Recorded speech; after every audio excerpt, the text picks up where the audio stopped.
नमस्कार दोस्तों, स्वागत है आप सबका एक बार फिर से आपके अपने चैनल कॉन्सेप्ट ऑफ ट्रेडिंग में। और दोस्तों, आज से मैं एक नई सीरीज शुरू कर रहा हूँ वीडियोस की, जिसमें मैं आपको लैंग्वेज ऑफ चार्ट के बारे में बताऊंगा। जिसमें मैं आपको बताऊंगा कि चार्ट की स्टडी कैसे की जाती है और चार्ट को देखकर ट्रेड कैसे किया जाता है।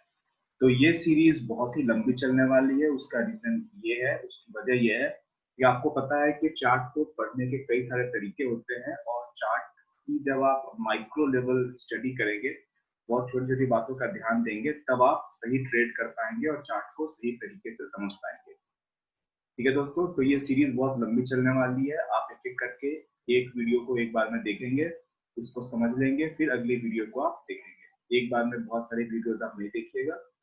तो चलिए शुरू करते हैं आज की क्लास। पहली क्लास है आज की, क्लास 1 इंट्रोडक्शन की क्लास होगी, और टॉपिक है लैंग्वेज ऑफ चार्ट।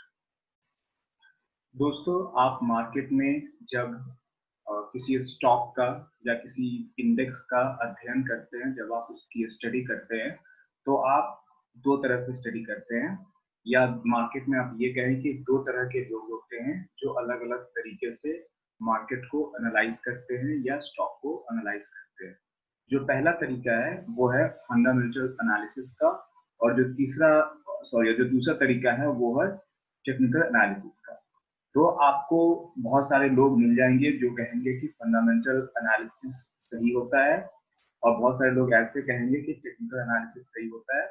तो जिसको जो सूट करता है वो उसके हिसाब से ट्रेड करता है। लेकिन जो लोग फंडामेंटल एनालिसिस से ट्रेड करते हैं, स्टॉक को फंडामेंटल एनालिसिस उसका समझ के, फंडामेंटल समझ के ट्रेड करते हैं, वो चार्ट को नहीं देखते हैं, या वो चार्ट को बहुत कम इम्पोर्टेंस देते हैं। वो देखते हैं कि कंपनी का बैलेंस शीट कितना है, कंपनी कितने प्रॉफिट में है पिछले क्वार्टर में, पिछले साल में, या कंपनी कितने लॉस में है, कंपनी के ऊपर में कोई कर्जा तो नहीं है, ठीक है, या कंपनी के पास में कितना कैश रिजर्व पड़ा हुआ है।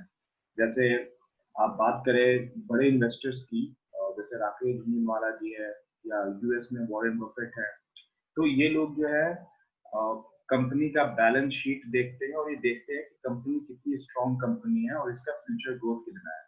लेकिन चूंकि वो बड़े इन्वेस्टर है, उनके पास बहुत पैसा है, और वो जो इन्वेस्ट करते हैं वो लॉन्ग पीरियड ऑफ टाइम के लिए करते हैं, तो वो फंडामेंटल एनालिसिस पे ज्यादा यकीन करते हैं, और वो उसको ज्यादा इंपॉर्टेंस देते हैं। वो टेक्निकल एनालिसिस भी देखते होंगे, लेकिन वो उतना ज्यादा इंपॉर्टेंस उसको नहीं देते हैं, फंडामेंटल एनालिसिस का ज्यादा देखते हैं, क्योंकि उनका टाइम होराइजन जो है वो काफी बड़ा होता है उनके इन्वेस्टमेंट का। ठीक है दोस्तों, लेकिन हम लोग क्या है, हम लोग रिटेल ट्रेडर है, हम लोग छोटे ट्रेडर है, और हमें या तो हम इंट्राडे करते हैं या हम स्विंग ट्रेड करते हैं। हमें बहुत ज्यादा रिटर्न नहीं चाहिए होता है, हमें 5-10% का रिटर्न मिल जाता है किसी स्टॉक में, तो हम स्टॉक से एग्जिट कर जाते हैं। तो रिटेल ट्रेडर के लिए जो टेक्निकल एनालिसिस है वो सही तरीका है ट्रेड करने का, क्योंकि हमारे पास में उतना कैश नहीं है कि हम उसको इन्वेस्ट करके भूल जाए। अगर आपके पास उतना कैश है कि आप इन्वेस्ट करके भूल सकते हैं, तब आप फंडामेंटल एनालिसिस के हिसाब से ट्रेड कीजिए। अगर आपके पास में लिमिटेड कैश है जिससे आप प्रॉफिट अर्न करना चाहते हैं, तब एकमात्र तरीका आपके पास में है टेक्निकल एनालिसिस से ट्रेड करने का। ठीक है दोस्तों, I hope I am clear. दोस्तों, जब आप टेक्निकल एनालिसिस का अध्ययन करेंगे, तब आप इसमें देखेंगे कि टेक्निकल एनालिसिस को भी लोग दो तरीके से देखते हैं। एक तो वो इसमें इंडिकेटर्स को ज्यादा इंपॉर्टेंस देते हैं, और कुछ लोग प्राइस एक्शन के बेस पे ट्रेड करते हैं। तो दोस्तों, जो लोग इंडिकेटर को वैल्यू देते हैं, उनकी स्ट्रैटेजी अलग होती है। वो अपने चार्ट पे कुछ इंडिकेटर्स लगा लेते हैं, जैसे मूविंग एवरेज हो गया, आरएसआई हो गया, एडीएक्स हो गया, ठीक है। और जो प्राइस एक्शन बेस्ड जो ट्रेडर होते हैं, जो प्राइस एक्शन पे यकीन करते हैं, वो कोई इंडिकेटर नहीं लगाते हैं, या वो इंडिकेटर की हेल्प नहीं लेते हैं। जैसे मान लीजिए वो मूविंग एवरेज की हेल्प ले रहे हैं, तो वो उसको सेकेंडरी कंसीडर करते हैं। प्राइमरी उनके लिए हमेशा उनका प्योर प्राइस एक्शन होता है। ऑलराइट दोस्तों, तो प्राइस एक्शन में आप देखेंगे कि जो प्राइस एक्शन के जो ट्रेडर होते हैं, वो इंडिकेटर को साइड में रखते हैं, वो बिल्कुल उसको सेकेंडरी फॉर्म में यूज करते हैं, सिर्फ कंफर्मेशन के लिए उसे यूज करते हैं। दोस्तों, आपको एक बात जाननी होगी कि जो इंडिकेटर्स होते हैं उनकी सच्चाई क्या होती है। आप किसी भी इंडिकेटर के बारे में गूगल कीजिए कि वो इंडिकेटर बना कैसे है। तो कोई भी इंडिकेटर जो है वो बनता है किसी मैथमेटिकल फॉर्मूला से बनता है। जैसे एग्जांपल लीजिए, अगर कोई मूविंग एवरेज इंडिकेटर आप यूज कर रहे हैं, एग्जांपल लीजिए आप मूविंग एवरेज 21 यूज कर रहे हैं, तो वो मूविंग एवरेज 21 बनता कैसे है? अगर आप क्लोजिंग बेसिस पे मूविंग एवरेज 21 यूज कर रहे हैं तो इसका मतलब ये है, वो इंडिकेटर आपको ये बताता है कि पिछले 21 कैंडल्स का क्लोजिंग बेसिस पे एवरेज कितना है। ठीक है, तो वो प्राइस आपको बताता है, वो लाइन आपको बताती है मूविंग एवरेज की। जबकि प्राइस एक्शन क्या होता है? प्राइस एक्शन प्योर सपोर्ट और रेजिस्टेंस पे काम करता है। प्राइस एक्शन में सिर्फ और सिर्फ हम देखते हैं कि कहाँ पे चार्ट में सपोर्ट है और कहाँ पे रेजिस्टेंस है। तो दोस्तों, प्राइस एक्शन के दो पार्ट होते हैं, सपोर्ट रेजिस्टेंस, और एक होता है ऑर्डर फ्लो। तो प्राइस एक्शन का जो ट्रेडर होता है वो देखता है कि पूरे चार्ट में सपोर्ट रेजिस्टेंस कहाँ कहाँ पे है, अलग अलग टाइम फ्रेम में सपोर्ट कहाँ पे है और अलग अलग टाइम फ्रेम में रेजिस्टेंस कहाँ पे है, और वो ऑर्डर फ्लो की स्टडी करता है कि पूरे चार्ट में वो कौन सा पॉइंट है जहाँ पे बायर्स और सेलर्स का रेशियो जो है वो बराबर नहीं था। दोस्तों, आपको पता होना चाहिए कि प्राइस की मूवमेंट होती कब है। प्राइस की मूवमेंट होती तब है जब बायर्स और सेलर्स का रेशियो खराब होता है। जैसे एग्जांपल लीजिए, अगर मार्केट में 10 बायर हैं और 10 सेलर हैं, और 10 बायर को एक एक क्वांटिटी खरीदनी है और 10 सेलर को एक एक क्वांटिटी बेचनी है, और हर क्वांटिटी की प्राइस अगर 10 रुपए है, तो मार्केट कहीं मूव नहीं होने वाला, वो 10 रुपए पे ही रुका रहेगा। 10 से ना 11 जाएगा, ना 10 से वो 9 पे आएगा। ठीक है दोस्तों, तो आपको समझना होगा कि ऑर्डर फ्लो मार्केट में कैसा है, बायर साइड में आ रहा है नेट ऑर्डर फ्लो या सेलर साइड का है नेट ऑर्डर फ्लो, और साथ में सपोर्ट रेजिस्टेंस आपको समझना होगा अगर आपको प्राइस एक्शन सीखना है। दोस्तों, आप गूगल करेंगे प्राइस एक्शन के बारे में तो आपको पता चलेगा कि प्राइस एक्शन जो है वो बेस्ट मेथड है ट्रेड करने का। क्यों? क्योंकि जो प्राइस एक्शन के जो ट्रेडर होते हैं उनको एंट्री और एग्जिट सबसे पहले दिखती है, क्योंकि उनको सपोर्ट रेजिस्टेंस दिख रहा है, उनको नेट ऑर्डर फ्लो दिख रहा है।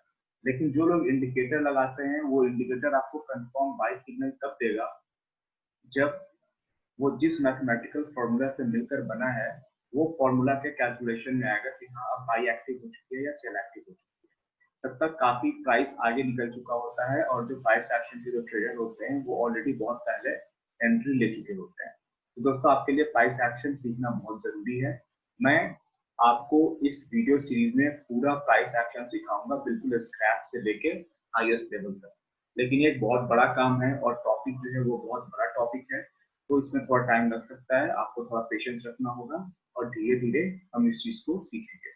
दोस्तों, इस सीरीज को स्टार्ट करने के पहले मैंने एक और सीरीज बनाई हुई है कैंडल स्टिक पैटर्न के बारे में। उसमें मैंने कैंडल स्टिक को डिफाइन किया है। उस सीरीज में 16 वीडियोज हैं, 16 वीडियोज हैं। आप लोगों से रिक्वेस्ट है कि आप लोग उस सीरीज को भी देखें। अगर आप उस सीरीज को पूरी तरह से देखेंगे तो आपको बहुत कुछ सीखने को मिलेगा उस सीरीज को। ऑलराइट दोस्तों, प्राइस एक्शन की खूबसूरती ये होती है, सबसे बड़ी बात ये होती है कि वो आपको एंट्री पॉइंट बता देता है सबसे पहले। आपको समझना होगा दोस्तों कि अगर आप मार्केट में प्रॉफिट के लिए ट्रेड कर रहे हैं तो हमें प्रॉफिट कब होता है? When do we profit?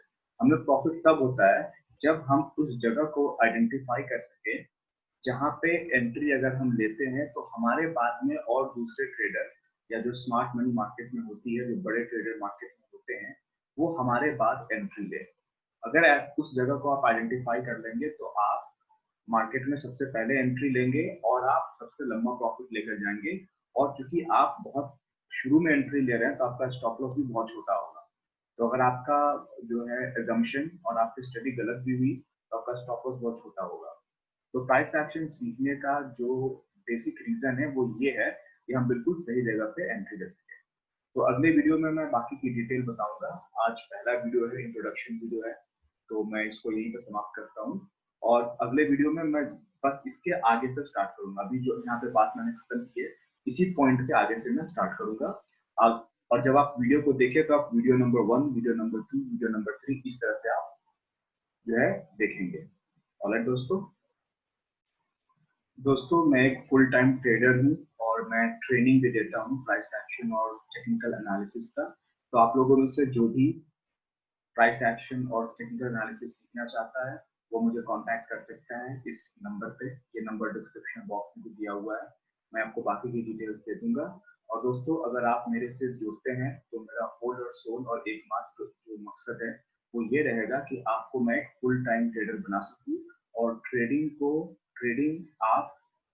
को आप एक जॉब की तरह ले सके, ट्रेडिंग को आप एक बिजनेस की तरह ले सके और आप ट्रेडिंग पर होल एंड सोल डिपेंडेंट हो अपनी फैमिली को रन करने के लिए और अपने करियर को, ट्रेडिंग को आप अपने करियर के रूप में लें।